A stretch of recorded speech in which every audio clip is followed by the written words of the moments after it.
Šiandien Lietuvos pramonininkų konfederacija pripažino metų gaminiu 2009 ir aukso medaliu apdovanojo uždarosios akcinės bendrovės Druskininkų Rasa gaminamą mineralinį vandenį Rasa.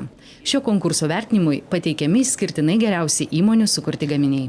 Atsižvelgdami rinkos tendencijas, technologinius pokyčius ir siekdami užtikrinti aukštą savo gaminių kokybę, nuolat investuojame lėšas gaminių įrengimų atnaujinimui.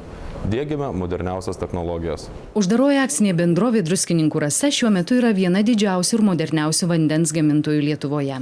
Siekiant patenkinti vartotojų poreikius Lietuvoje ir užsienyje, plečiamas produkcijos asortimentas, skatinant rinktis aukštos kokybės visų vertinamą lietuvišką produktą. Šiemet įmonei sukako 10 metų. Visus šiuos metus dirbame kryptingai, siekėme užsibrėžtų tikslų, tapome konkurencingais ir esame lyderiais vandens rinkoje. Džiaugiamės, jog Lietuvos vartotojai vertina tradicijas ir renkasi mūsų gaminamą vandenį. Unikali natūralaus mineralinio vandens Rasa mineralų kompozicija vandeniui suteikia malonų skonį ir atitinka visus produkto, kuris rekomenduojamas sveikai ligonių ir sveikų žmonių mitybai reikalavimus.